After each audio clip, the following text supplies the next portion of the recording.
ये आकाशवाणी है। अब आप कनक लता से समाचार सुनिए।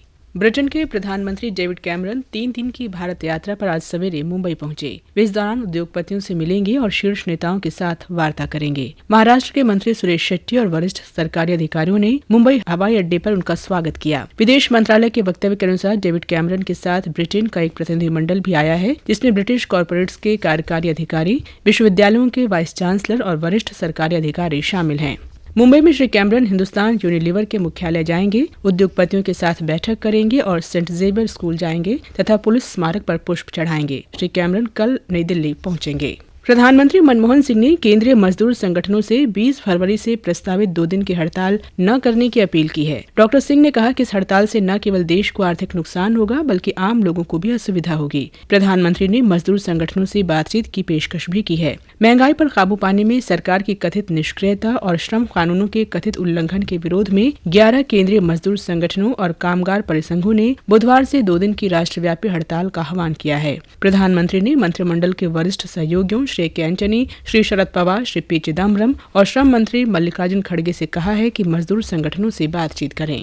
केंद्रीय अन्वेषण ब्यूरो सीबीआई का एक दल ऑगस्टा वेस्टलैंड हेलीकॉप्टर खरीद मामले की जांच के लिए इटली जाने वाला है। इस दल में एक वरिष्ठ जांच अधिकारी, एक विधि अधिकारी और रक्षा मंत्रालय के वरिष्ठ संयुक्त सचिव ए.के. बल शामिल होंगे। दल इस बात की भी जांच करेगा कि इटली की रक्षा कंपनी ऑगस्टा वेस्टलैंड के साथ अति विशिष्ट लोगों के लिए 36 अरब रुपए के हेलीकॉप्टर सौदे में रिश्वत के लिए क्या भारत में कंपनियां बनाई गयी। कुछ औपचारिकताओं की वजह से सीबीआई दल की रवानगी में देरी हुई। ये दल मामले के ब्यौरे के बाद इटली के अभियोजकों से भी बात कर सकता है। भारत और संयुक्त अरब अमारात के बीच निवेश से संबद्ध उच्च स्तरीय कार्यदल की पहली बैठक आज अबू धाबी में हो रही है। केंद्रीय वाणिज्य, उद्योग और कपड़ा मंत्री आनंद शर्मा तथा संयुक्त अरब अमारात की विदेश व्यापार मंत्री शेखा लुबना बिन्त खालिद अल काज़मी संयुक्त रूप से बैठक की अध्यक्षता करेंगे। इससे पहले दुबई में प्रवासी भारतीय समुदाय के व्यापारियों के साथ अपनी बैठक में श्री आनंद शर्मा ने कहा कि भारत को अगले 5 वर्षों में बुनियादी सुविधाओं के क्षेत्र में 10 खरब डॉलर की जरूरत पड़ेगी। इस निवेश का बड़ा हिस्सा संयुक्त अरब अमारात जैसे देशों से सीधे विदेशी निवेश के रूप में आने की संभावना है।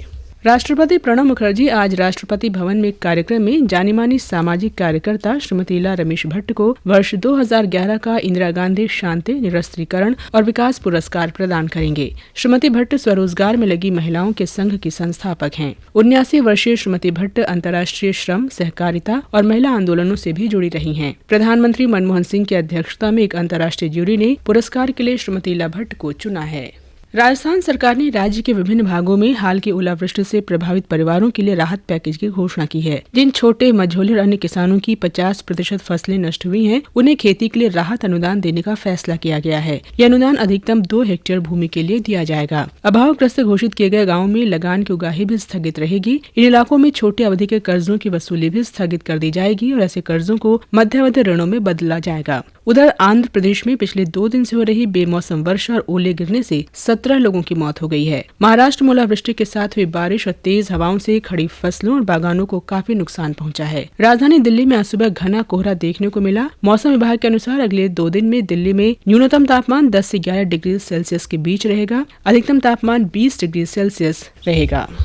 उत्तर प्रदेश सरकार ने मौनी अमावस्या के दिन इलाहाबाद रेलवे स्टेशन पर हुई भगदड़ की न्यायिक जांच के आदेश दिए हैं। इलाहाबाद उच्च न्यायालय के न्यायाधीश न्यायमूर्ति ओंकारेश्वर भट्ट इसकी जांच करेंगे। उनसे 2 महीने में जांच पूरी करने को कहा गया है। इलाहाबाद उच्च न्यायालय और इसकी लखनऊ बेंच में घटना की न्यायिक जांच के लिए 2 जनहित याचिकाएं दायर की गई थीं।